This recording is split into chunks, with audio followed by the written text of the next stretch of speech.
Up Mighty at 80 po. Hi guys, Gigi Gen. So for today po mag-fun run po kami. Yung assembly time po namin daw ay 4:45. Pero mag-umpisa po yung fun run ay 5 AM po. Pero dahil umuulan po, dun po muna kami sa St. Ambrose Gymnasium. Tapos nung di na umuulan po, pumunta po kami sa inner campus for Zumba and few instructions po. Then nag-umpisa na po kami ng fun run. Mas malapit po ang ruta na yun, kaya natapos na po kami agad. Hindi po kami nagmamadali po, pero nag-enjoy po kami, nag-walk and run po.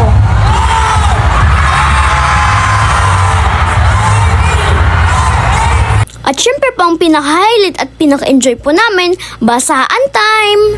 Cause it is raining in Saap. Thank you for this experience. Tas, nung naubos po yung tubig sa fire truck, nag-proceed na po kami sa mga bubbles. And after that po, nagutom po kami, kaya kumain po muna kami. And may free breakfast po kami. Thank you po sa pagbigay ng free breakfast. After that po, nag-rest lang po ako saglit, tas pumunta na bunga ako ulit sa bubble machine. Syempre, susulitin ko po. Basanaw, paracetamol at kanay sa tap mamaya po. Joke lang po. And again po, thank you po sa for this wonderful day po. Nag-enjoy na po kaming lahat. And after that po, nagbanlaw na po kami. Nag-busy na po ako. And after that, taho po muna. So that's for today po. I hope you enjoyed this video. Always remember, stay happy and kind. Bye po sa next vlog.